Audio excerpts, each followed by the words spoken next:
Well, it's later in the day. I'm back inside. After checking out editing the footage, I'm super happy with this drone. I think the footage looks absolutely fantastic.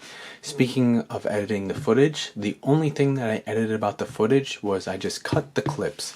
I didn't change any of the colors or any of the grading or anything like that.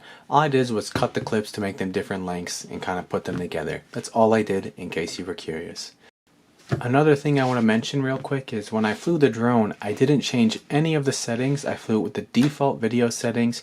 I didn't change anything. The only thing I changed was in the DJI Fly app is I changed it from meters to feet, just because I grew up understanding feet, so I have a better time visualizing that, and I kind of learned the laws around feet, so that's why I changed it to feet. But other than that, the videos that you saw was just the default setting. I literally just turned it on and flew it right away. So onto the drone itself. This is the Mavic 3. I'm super impressed with how easy it was to fly. Today was the first day I ever flew a drone in my whole life. I took it out twice today and it was super easy and super intuitive, and it was a breeze. It was honestly a lot easier than I thought it would be to fly.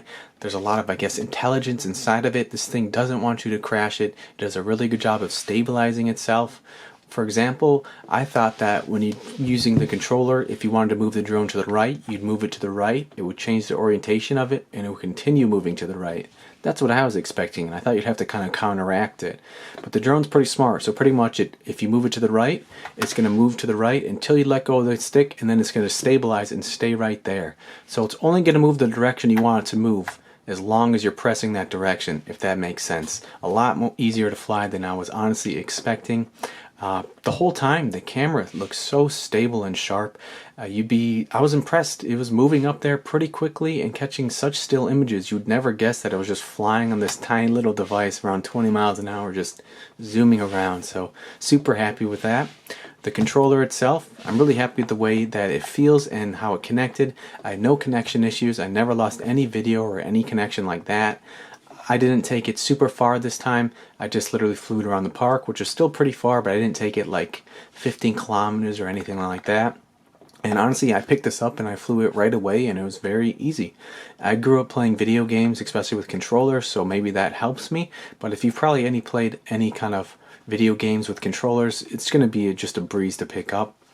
I pretty much flew this just on the normal mode today. There is the Cine and the Sport mode. I briefly tried them. The Cine mode makes it kind of more cinematic. It makes the gimbal move a little bit slower. It makes the drone itself move a little bit slower for slower pans and stuff like that. And the Sport mode turns off the sensors, so it's a little bit more dangerous to fly it, but it's a little bit quicker, so you can get quicker shots, or I guess quicker speeds, but you don't have the optical avoidance. And I wanted the optical avoidance today just because it's my first day flying a drone ever, and it's my first day flying it, and I didn't want to crash it because that would be a big bummer. I do have the DJI Care, so it's not that much of a threat, but I definitely don't want to crash it. Super easy to set up and turn on, honestly. You just unfold the arms, you set it down.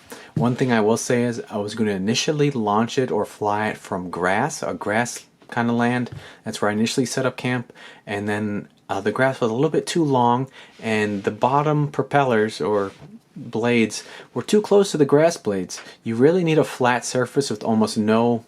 It needs to be super flat, I think, to fly it. Maybe you can, if you're in like rough terrain, you can probably hold in your hand and somehow fly it like that and let go with your hand. That's a possibility. But other than that, I think you really need a pretty flat surface to do it. If you do it on grass, it's probably got to be manicured grass, if that makes sense. It can't just be in a random field or something like that.